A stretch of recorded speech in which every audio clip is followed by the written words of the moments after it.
What's up? It's good to be back. We've been very quiet, Yes. but today we've got a Special guest. very special guest. Can't wait to talk to this guy. Welcome back to Mamak Sessions. Let's go.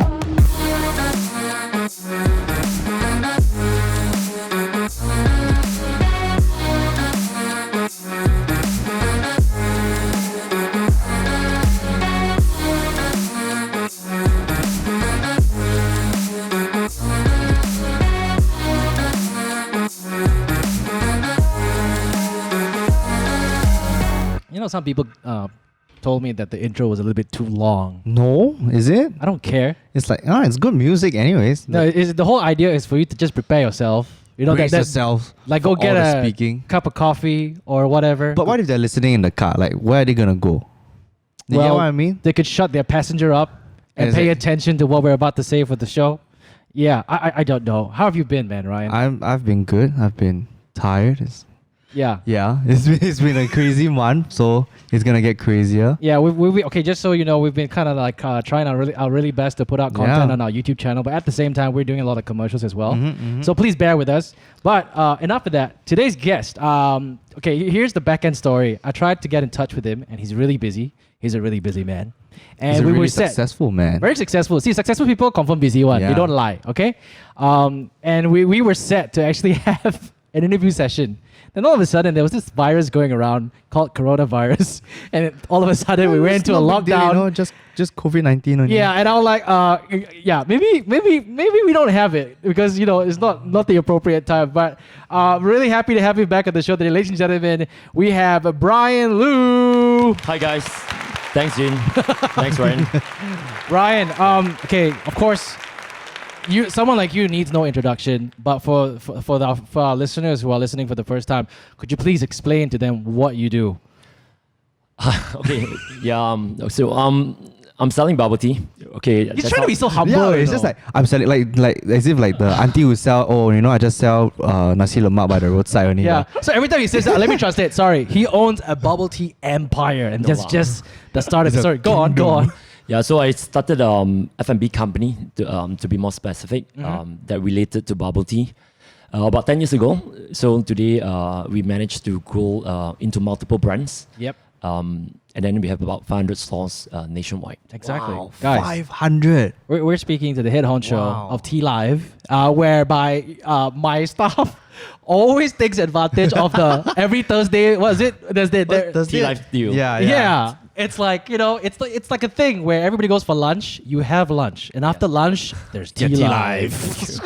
It's, Get our boba fix on. yeah, but okay, I would say that you're probably the first person that brought bubble tea and made it huge in Malaysia.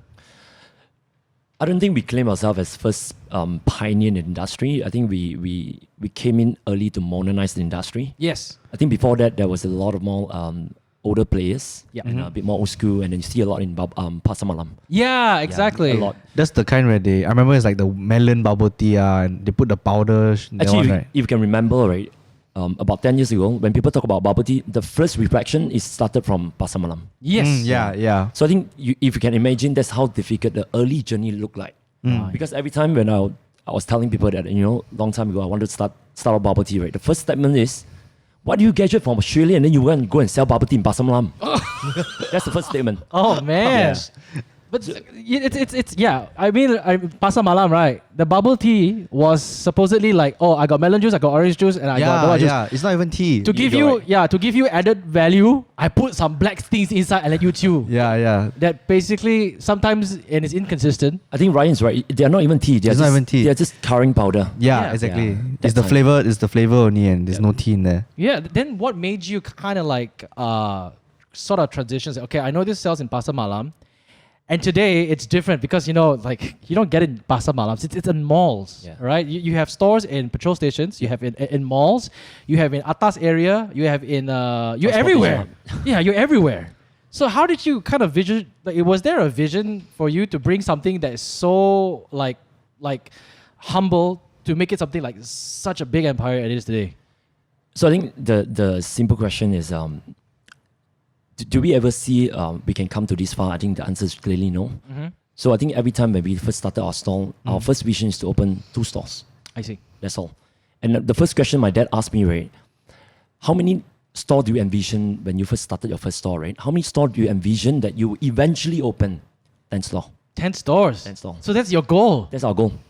In how many years? We achieve it between the same year, Yep.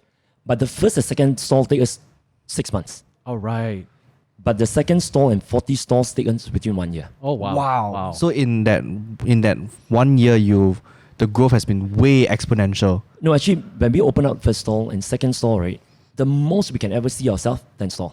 Wow. But after we get to 10 store, and then my dad asked the second question, right? So how do you envision that, 5 years down the road, how many stores you want to open? And do you know what I tell my father? Mm-hmm. If I can ever open 20 stores, that's it. I'm going to be very, very happy man in my life. Wow. Says the 20 guy with stores. 500 stalls. Yeah, exactly. So I think what I'm trying to explain is we never actually able to see our future. Not at all. Right. I think every time when we get to 10 stall, the most we can see is 20 stall. When we get to 20, we say, okay, I think if you put enough hard work, enough focus and commitment, get 35 stalls. Right. And then 50, and then 70, 100. So I think it's really just one store at a time to where we are today. Yeah. I think it's so like what you're trying to say is that we shouldn't look too far ahead. We couldn't have figure to out. take it step by step. Like, what's the next achievable goal? What's the next realistic achievable goal? And we just don't stop in that regards. Yeah. Rather than day one, I come in and say, oh, my goal is to open 1,000 store. Then you always feel like your goal is too far away. But what we really learn throughout the process and how do we able to get so quickly in the markets over the 1 decade, right? Is we always benchmark people. We always get out to markets and ask ourselves who you want to be next. I see. So because of the benchmark, right, it gives us a target and a focus to chase after. Like an objective. Yeah, you're right. So every time when we set the target, we chase, okay, this target had 50 outlets in the market. We want to chase them. So once we get to 50, who's our next benchmark? Oh, this brand has 120 outlets. We want to chase them. So every time when we set the target, right, we achieve it. Yes. Every time when we set that up, we achieve it. But when we look back, oh shit, it's been a journey. It's been a journey.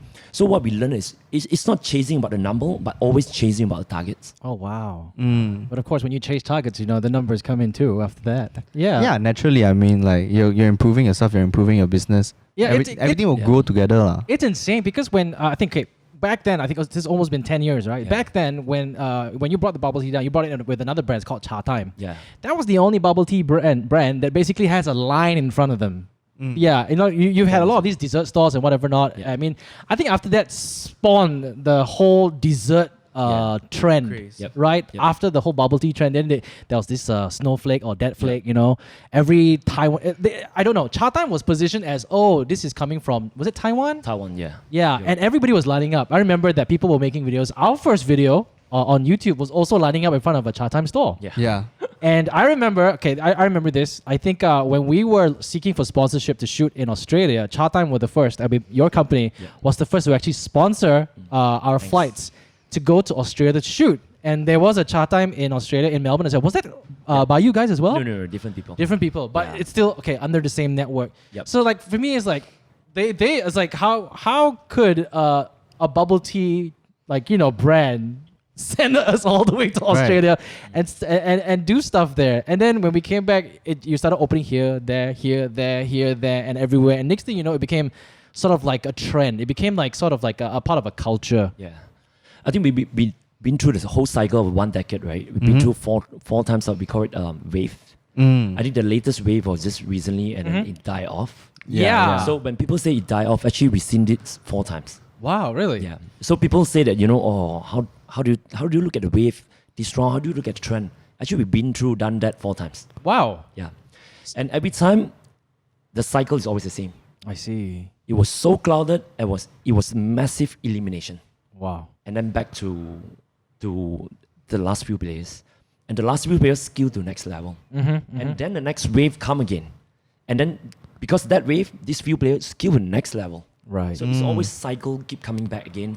And the only thing that sets different from anyone else is really a purpose. Right.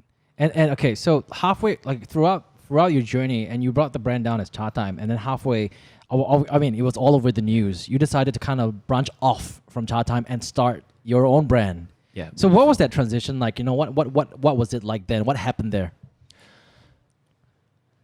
I think it was very devastating. Yeah, I think if you can imagine that we have been this journey together with Chatime for 7 years before we call it a day. Yep. And we literally took a brand from ground zero. We are the first Chatime market out from Taiwan. Yep. We make it a bit of a runaway success, and then we grow it to X amount of stores, and being the largest country in the network that we have. Sorry, just want to. Yeah. You guys are the first to bring Chat Time out of Taiwan. So Yeah. in Malaysia, there's the first Chat Time that's not in Taiwan. Yeah. Yeah. Oh, I did not know that. You know, okay, so Wow. to me, right, Chatime was so big. I think, right, Malaysia was the only country that made Chatime grow exponentially as compared to other countries. Correct me if I'm wrong. Because if you go to other countries, there Oh. are Chatime, but not Yeah. so vast. The Yeah, network was yeah. not, they were not really available as much as it was in Malaysia. But if you even look at home country, right, that time when we took the brand off, it's just few outlets, that's all. Yeah. So it was one of the very, very small brand out of total network in Taiwan. If you can imagine Taiwan have 1,000 brand, Yep. Yeah. even not in the top ranking. Right. So when we took the brand off, it's relatively small. I think both parties working very, very hard to grow the brand to ultimately become a multi-country, international bubble tea brand. Yeah, yeah. We did enough hard work in Malaysia. They do enough hard work in overseas to really grow the brand. Yep. I think before that's it, and then we managed to grow the brand to become a household brand. Yeah. I mean, like for me, I was under the impression that every Chatime around different parts of the world was under Malaysia.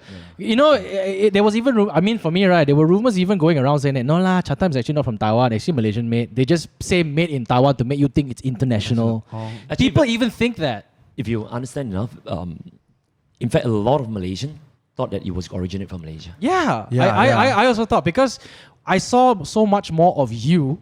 Do you know what we did right early days that, you know, we really enjoyed the growth of the brand is we did the first right decision is to change the Chinese word into an English name. So if you remember our first song, our Chinese name is mega size. And then our English name is tiny size. I see. So what we done right on the second outlets onwards, get rid of the Chinese word, put a huge English words to the brand. So it becomes generic. Exactly. So And- it becomes so appeal to all races. Yeah, yeah. And there becomes history. Because if you put the Chinese name big, right, then your Malay and Indian patrons, how are they gonna read? Yeah. Like even some Chinese bananas, they cannot even read. They also don't know what to be say. fair, we have no idea why we get rid of the Chinese word that time, but it was the best decision we ever made in our life. Yeah, I mean, like, okay, put it this way, lah. Let's say, for example, if like an Indian family or a Malay family were to see a Chinese word, if they don't understand, they won't buy. I mean, like, you know, if it's a Malay family, they'll think, oh, is this halal or not, and stuff like Yeah. that. But if you know, Yeah. when you position it in an English word, which is so universal, they'll be like, oh, you know, that's kind of nice. That's crazy. So after 7 years, you know, you kind of decided to kind of branch off on your own. How was that transition like? And what caused that transition? So when things happen, it was a really hostile. Yes. Yeah, we don't even realize that there will be a day things like that will happen to us. Right. So when we get struck by hostile, we don't actually realize it until we technically wake up with it. And then we only left 45 days to change the brand. Oh, wow. Yeah. So under the contract constraint, obligations, we were obligated to change the brand within 45 days. Got it. So when you imagine that one day when you wake up, you lose a house that you built for 7 years, Yeah. and that was exact feeling by not giving a warning. Oh, wow. So you don't get you don't get a hint towards what's going to happen to you, and on the day when you wake up, that's it, pump. So I think the first thing that came across my thought, right, is not about the brand. It's shit. We lost a house. How do we house all the people under the same roof? So where's our next house going to be like? And by that time, we only got 45 days to move on. And how many stores do you have at that moment? 166. Wow. So it's 166. still quite a substantial Yeah. amount that you have Yeah. to rehouse. So 166 stores employing close to 1,500 people. Oh, wow. So the next thing that we worried, right, is not entirely just because of the brand. Hey, we lost the brand. No. Hey, we lost a house. Yeah. That was supposed to be making a living for all the family members.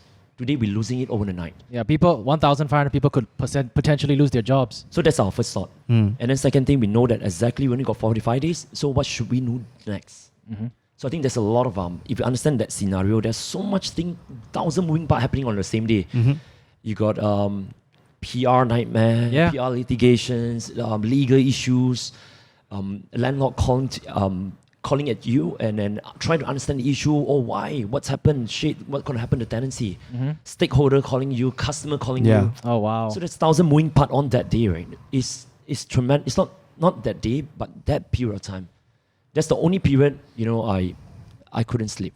Oh, Yeah, I couldn't sleep. I could imagine. So I'm a person, right? If you leave me on the plate, you count by 3, I'll sleep right away. 4, wow. if 4 means that I couldn't, I lost my sleep. Yeah, yeah. Okay. Right. If by 4 you don't sleep means you're not sleeping Exactly. already lah. Oh, wow. Yeah. So it was a very tough moment.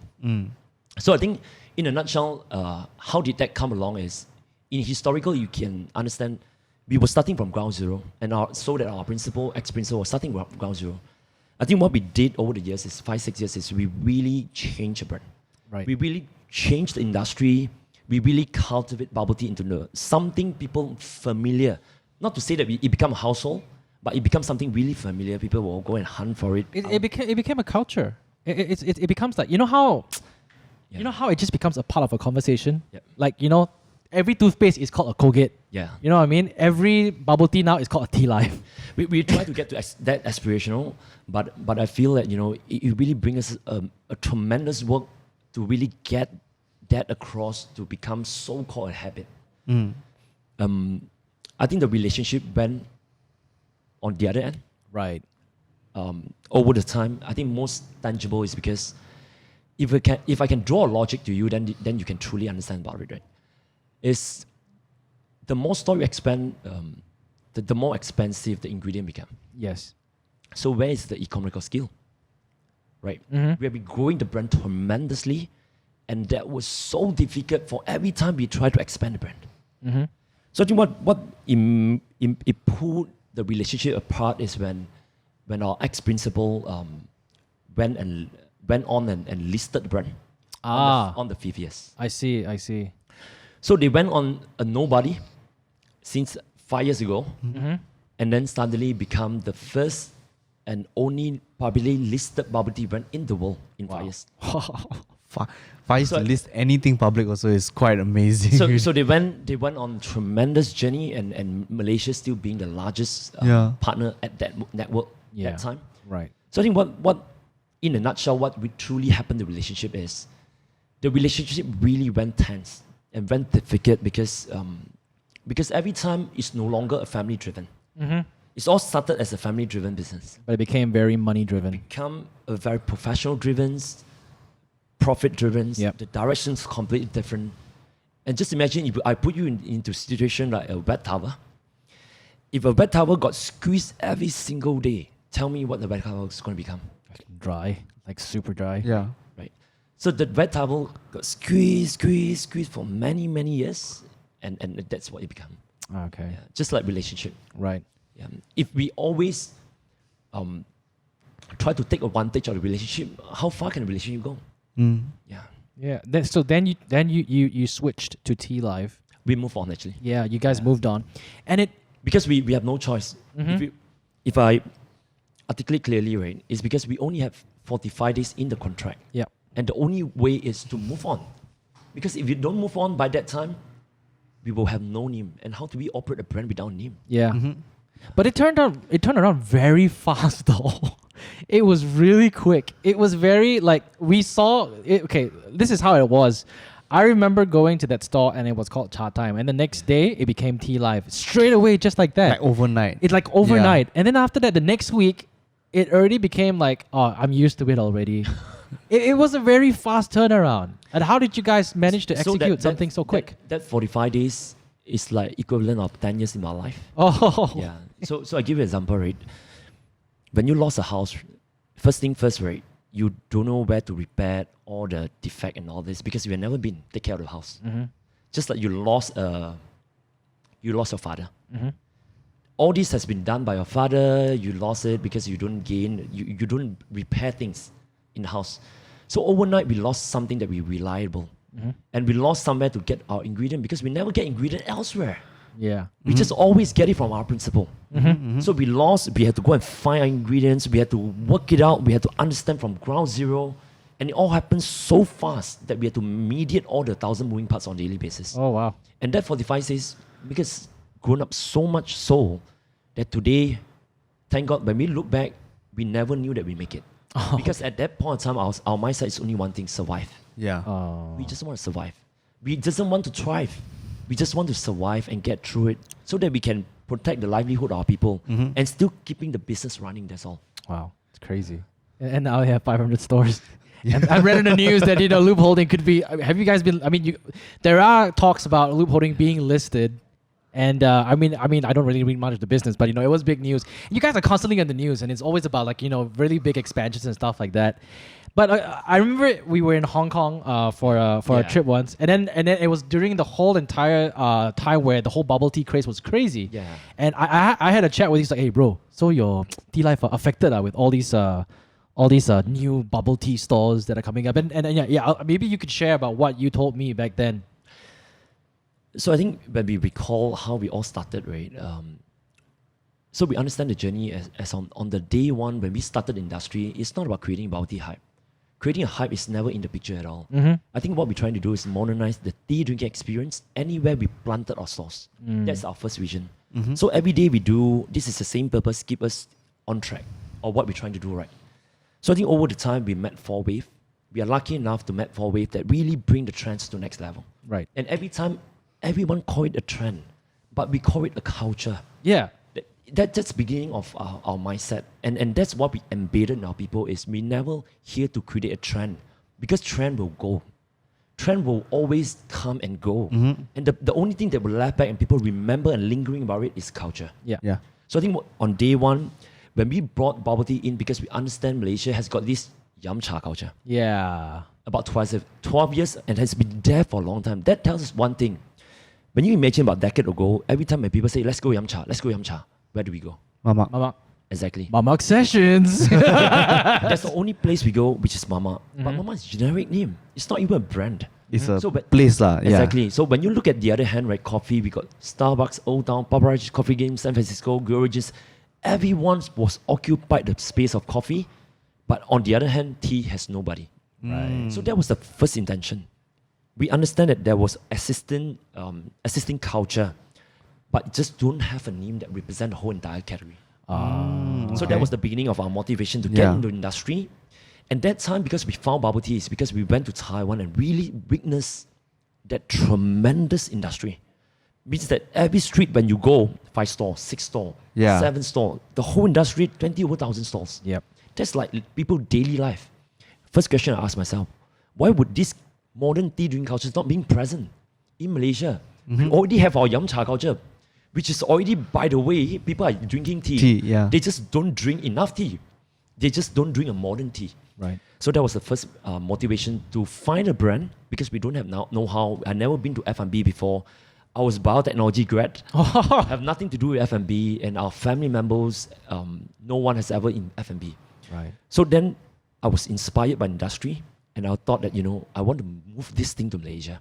So it started from there. We met 4Wave, and we still keep close to our mission, which is really about modernizing the tea drinking experience. Yeah. So today, I think we are lucky enough to survive is because we never go and chase for the trend. We always keep true to what we're trying to do.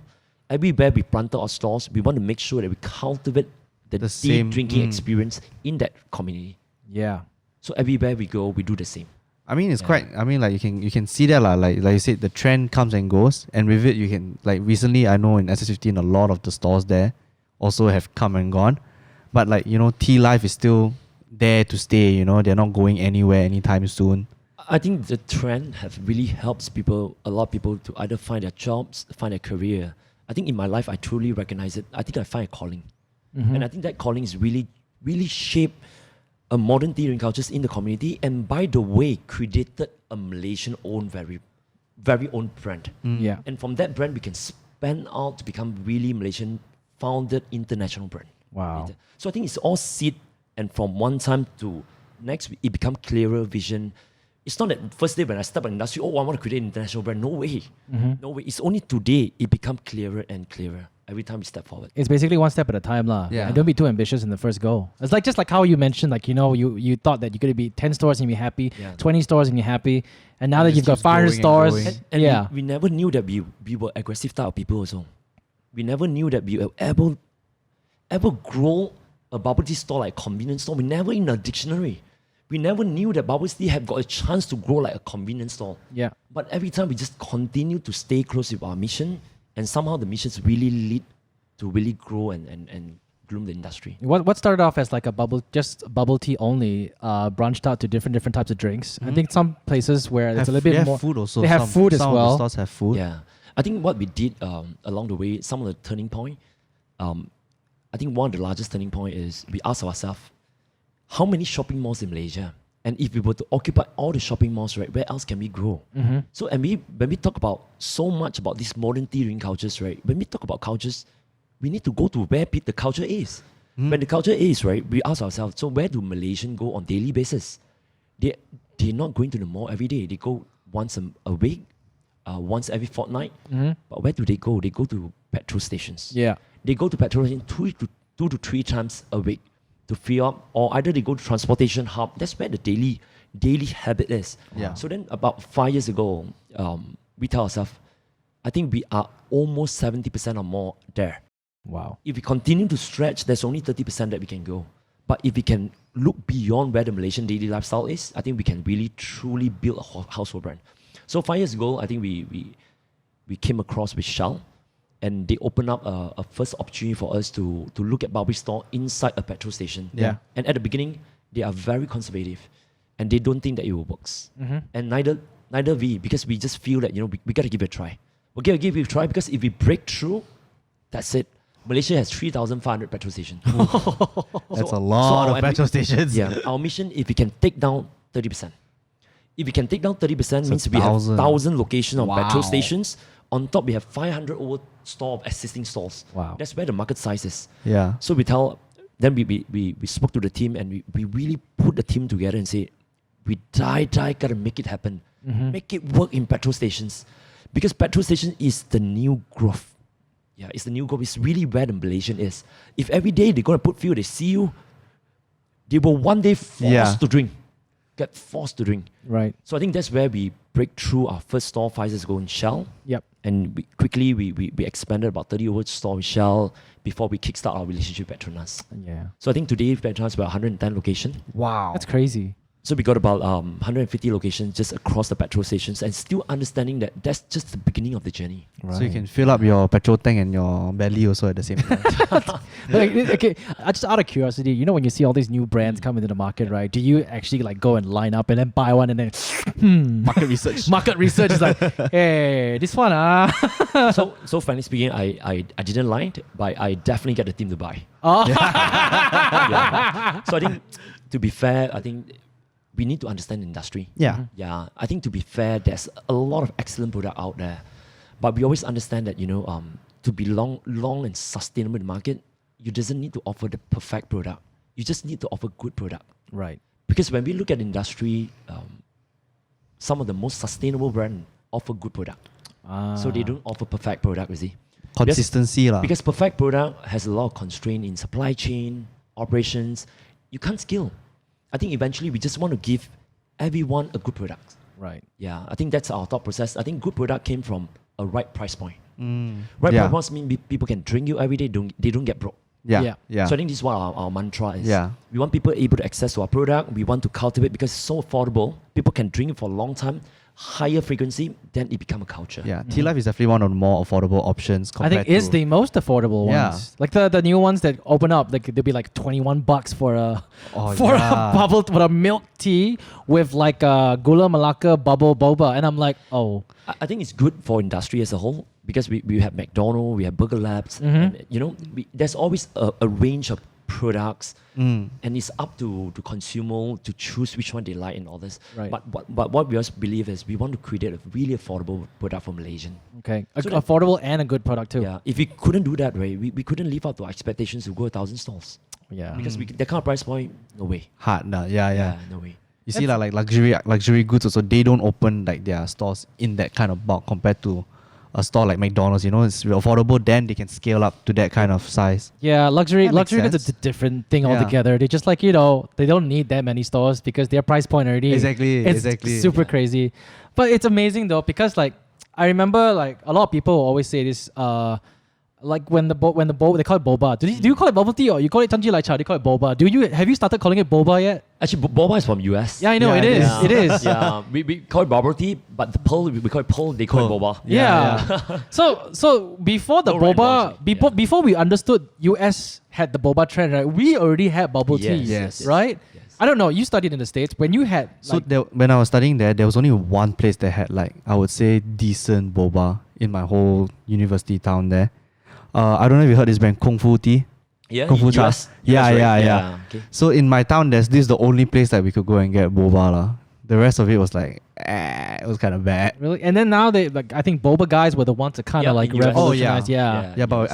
I didn't have that at my place. So Oh, you that was kinda didn't? Yeah, we sad. tried. We tried. That's in New York, I think. I think it's in New California. York and California. New York yeah. also has one. Oh, Yeah, yeah. yeah. But they had to shut down though because of the whole Yeah, pandemic you're thing. right. Yeah. Yeah. That's quite sad. Yeah. How did T Live kind of sustain during the whole MCO process? You know, what was like obviously when everybody was in lockdown, there could have been a lot of worries with all your stakeholders and stuff like that. How did you overcome that?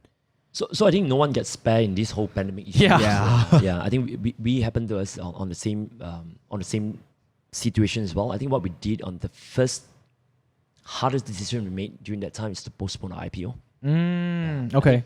Just imagine a train that almost reaching on destination that you had to jam brake, and then force the whole train to stop. Mm-hmm. So I think the decision was very difficult at the beginning. Right. Yeah, but I think what we did right over the years, right, is keeping at the right pace. I think entrepreneurship is really like a marathon. Yeah. So I think that the key to victory is always on the pace. I see. So what we did a long time ago is we always said, we gotta, when you look at traffic light, right, you got green, you got yellow, and then you got red, right? Always keeping yourself on yellow color. Because when you hit on the yellow color, you want to hit on the green and red. It's so easy. But when you stop everything else and trying to stop and think, because you reignite back the step, right? It's going to take you longer. So by keeping the right pace that time, on the first day of lockdown, I thought that, everyone else is at home, right? So if our store is all lighting outside and couldn't do anything, what else can we do? So I thought that, let's try with my daughter. So my daughter is actually, my wife bought a machine, the Thermomix machine. Yep. And And then they have been playing around with my daughters and actually that time I actually gave my daughter an assignment and said, if you can make your first 1,000 ringgit at your age, what would the product look like, right? So that time they were using the Thermomix to make the burnt cheesecake. Right. And two of my daughters said, why not we sell burnt cheesecake? Then I said, okay, if you want to sell burnt cheesecake, Daddy and Mommy will use our social media to help you promote, and then we sell from home. Right. That was on the first day. Right. So then we did on the first day, and they managed to sell 55 cakes. Wow. On the second day's order. Wow. So the first thing I knew that time, everything work from home, take off. yes. Everything that you sell at home, take off. So my daughter inspired me to did the first DIY kit. Yeah, I saw that. Yeah. So the first DIY kit was so old school that everything else you couldn't get access to. I couldn't get the box properly, buy a box. I have to go to the bakery supplier bakery and to go and buy some generic box. Yeah. I go to my nearest store to steal some couple of ingredients, put them together and sell the first box. Wow. That was the first box. But because we started that first step, on the first week we sold 150 sets. Yeah, I saw that. That's crazy, dude. And then we asked ourselves, what have we done right to deserve this? Actually, when we look back at the history, in that historical journey, right, it's because we never stop right. trying. Is you keep We just re-innovating. Keep going. We just keep going. Sometimes you hit the wall. Sometimes you might not get right to the right formula on the first day, but we just keep going. And somehow, rather by keep going, we find some formula to getting things right. Right. So I think, and then throughout the whole MCO, we did over 25 new initiatives. I could say 50% not taking off. Only Yeah. 50% took off. But all of them, the first thing that keep the pace going was DIY kit. Wow. I think that's quite important also, like what you mentioned. You had 25 different ideas, innovations, initiatives, and like maybe half of them take off. And a lot of people will just focus on the half that took off and they don't think about the half that doesn't take off. Actually, out of the 25, half take off. The things that people thought is only the 4 out of the 25. So what we understand is, because that we never give up in the MCO, we never tell ourselves that, we stay at home, we couldn't do anything. We just had to leave it to God and to decide, right? We keep going, keep doing, keep trying to get out of the box, right? We do 25 stuff. There's 4 things become top of the town.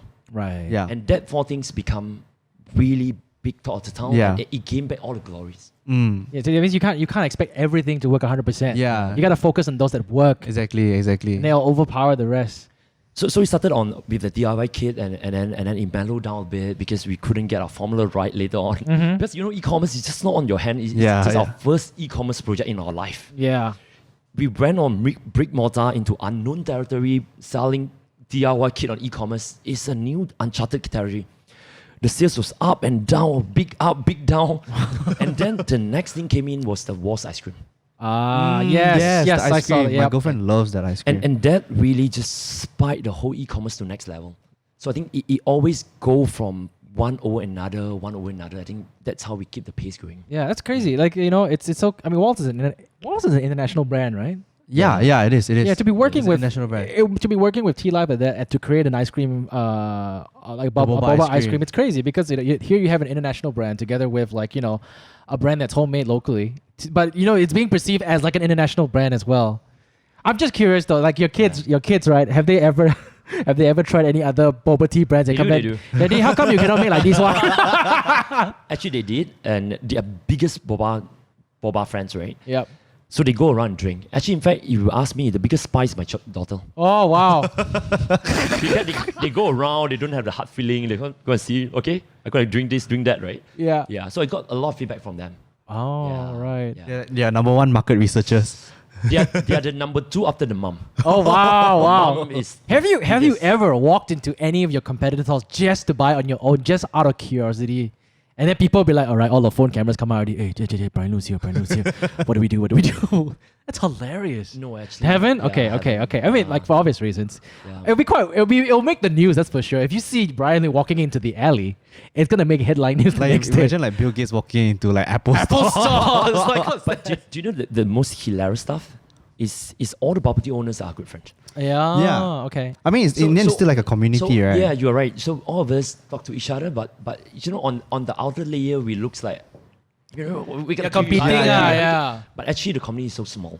Yeah. If you strike off the community, we're all Malaysian. Right. Exactly. Yeah. And we always actually the hardest and the saddest thing, right, is to always look at the end of the trend.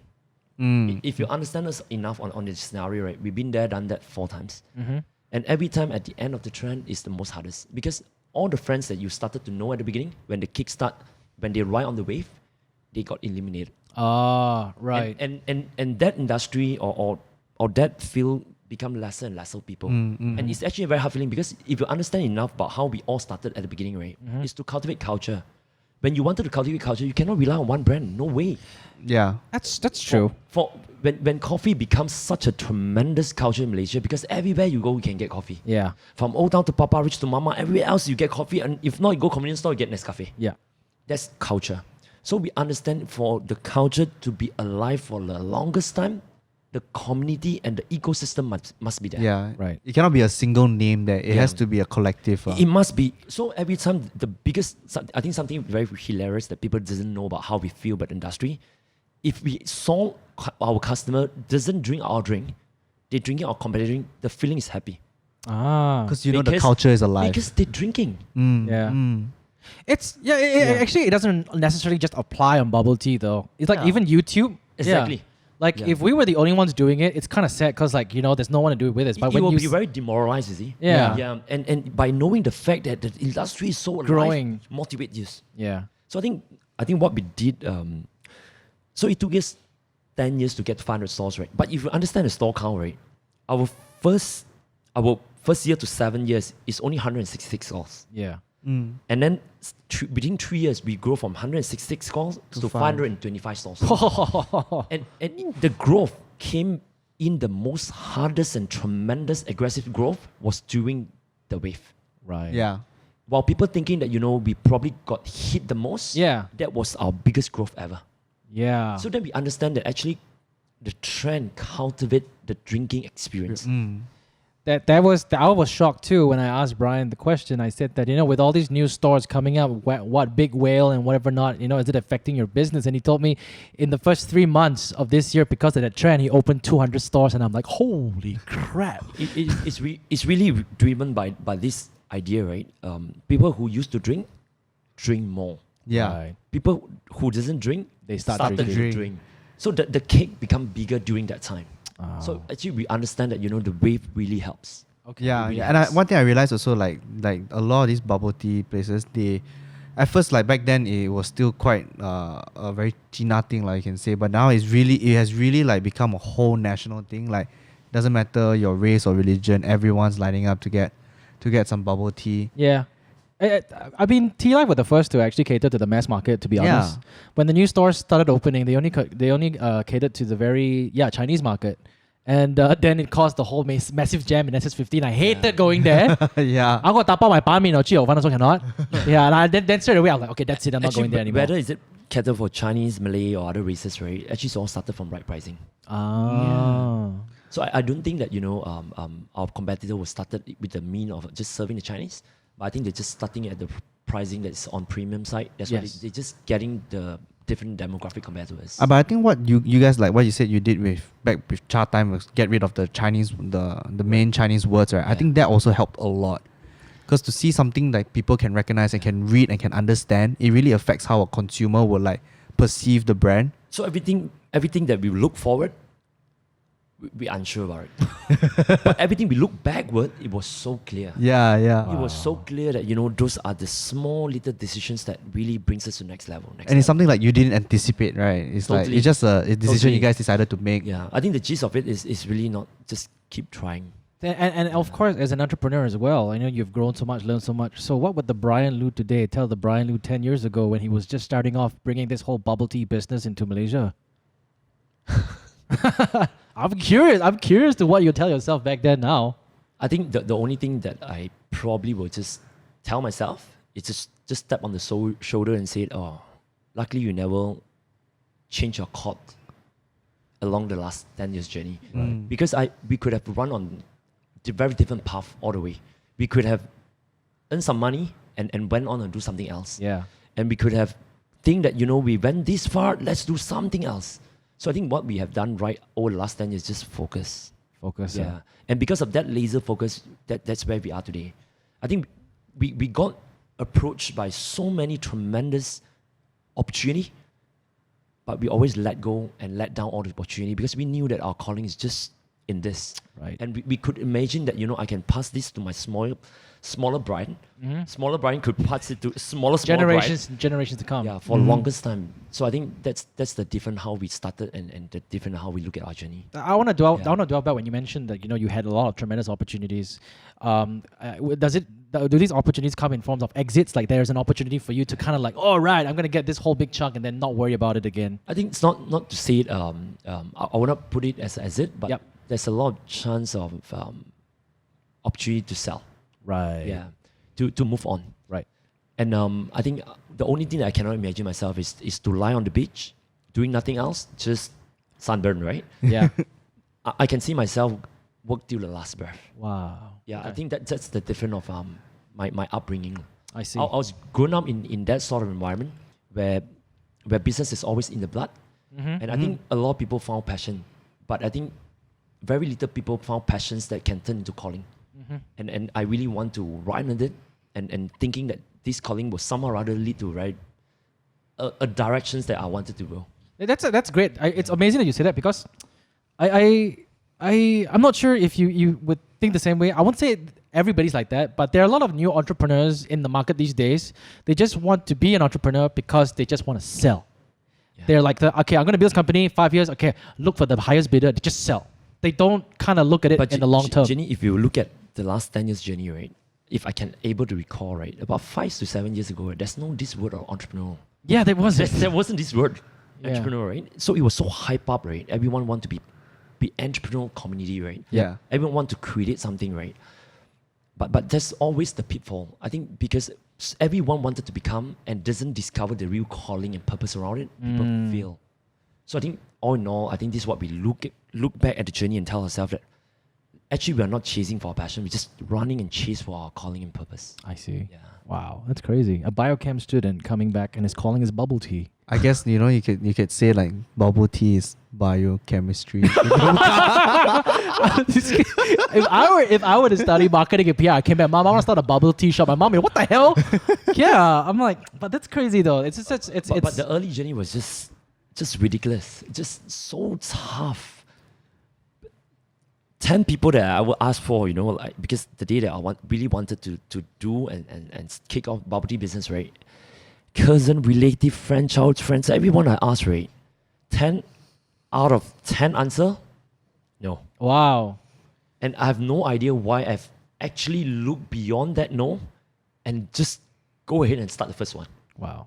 So I think when I look back, it's really not just sometimes it's hearing enough about yourself, Yeah. and truly believe that every step you want to do is leading to some purpose behind. Wow. That's inspiring to hear.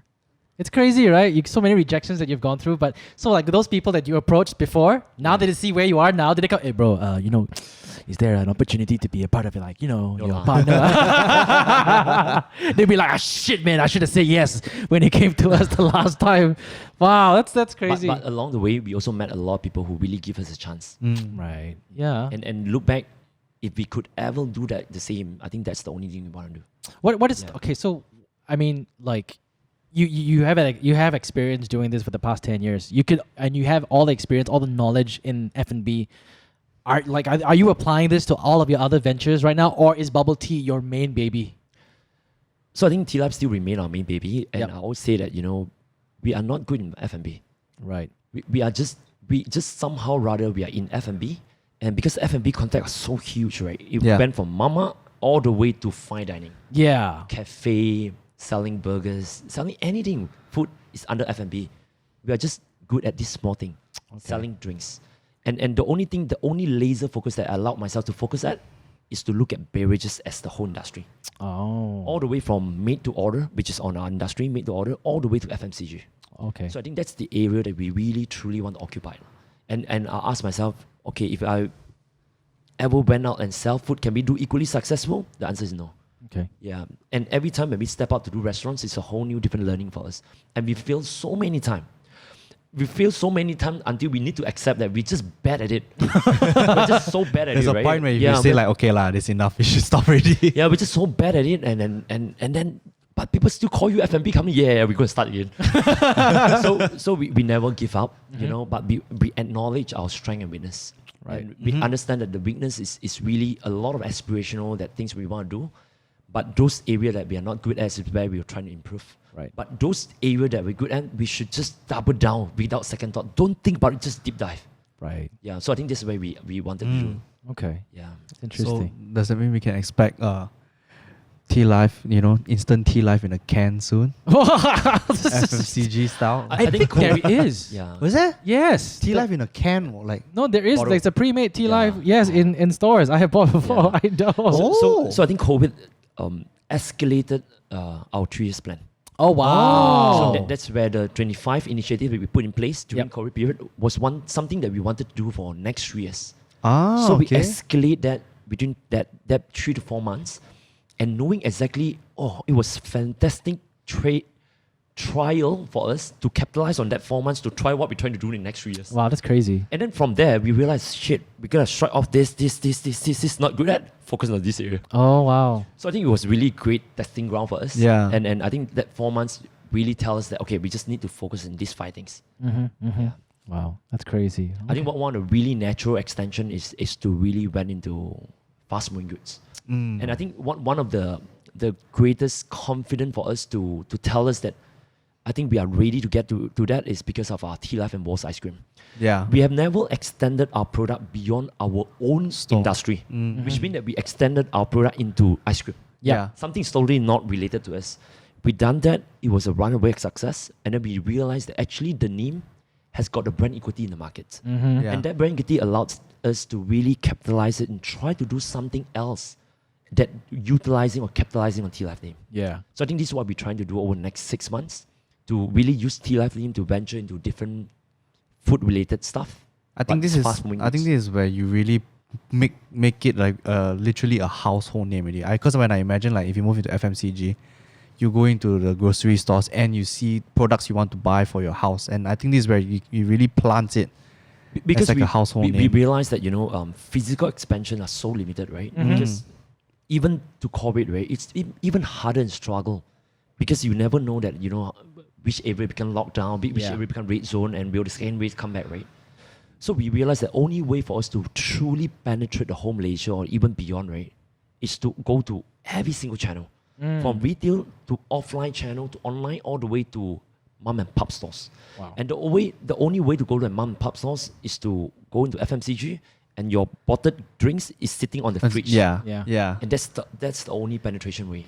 Like imagine like if I go and eat like some mom and pop restaurant and they can have like Tea Life as one of the drink options. So we always say that if we go to all these roadside cafe and all this like Penang cafe and all this a lot, right? When you open a fridge 100 plus and all this, what about one day is all Tea Life products? Wow. And I think that's always the question we ask ourselves. Yeah, it's like you go there, you can order a Milo, you can order a Nescafe. I can go to the mama and say, hey, Mom, can I get a hojicha?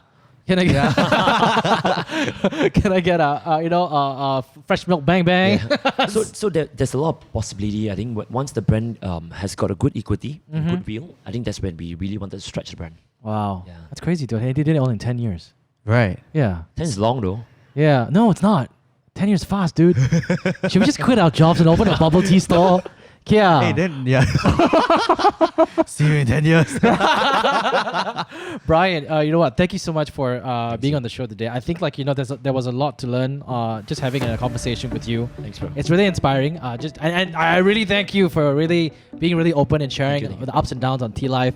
Before we go, would you like to tell our listeners anything, or you have anything to say? Apart from buying Tea Life. So I think what really I keep true to my mantra, I always say that, right? It's just three things, right? It's think big, start small and scale fast. Right. And that's application starts in all phases of life. Yeah. And really just beginning everything from thinking big. But while we think big, right, our feet are always on the floor. We start very small. Yeah. Right. But once we discover the right formula, we just scale. We just continue to scale it. That's a great mantra. It was a very, very short thought process, but it always works to our mantra. Awesome. Yeah. All right. Thank you Yeah. very Thanks, much, buddy. Brian. Thank I you. definitely learned something today. I know. Let's hope we thank you. step in the the right stream and then we scale from there. Yeah. Anyways, thank you so buddy. much for listening. We hope you guys took away something from today's show. Ryan, what did you take away? That's exactly what I just said there. Think big, start small, and scale fast. I think Yeah. that's super. We can use it in any aspect of your life. All right. Okay. Share this with your friends. You can stream us on Spotify, Apple Podcasts. You can watch our beautiful faces on YouTube as well. Jenny Boy TV Hangouts is where we are. You can follow us on our socials. And if you want to suggest any or anyone that we should speak to in the future, let us know. Thank you so much for speaking Thanks, Ryan. with us. Talk Thank to you you so guys much next for coming. time.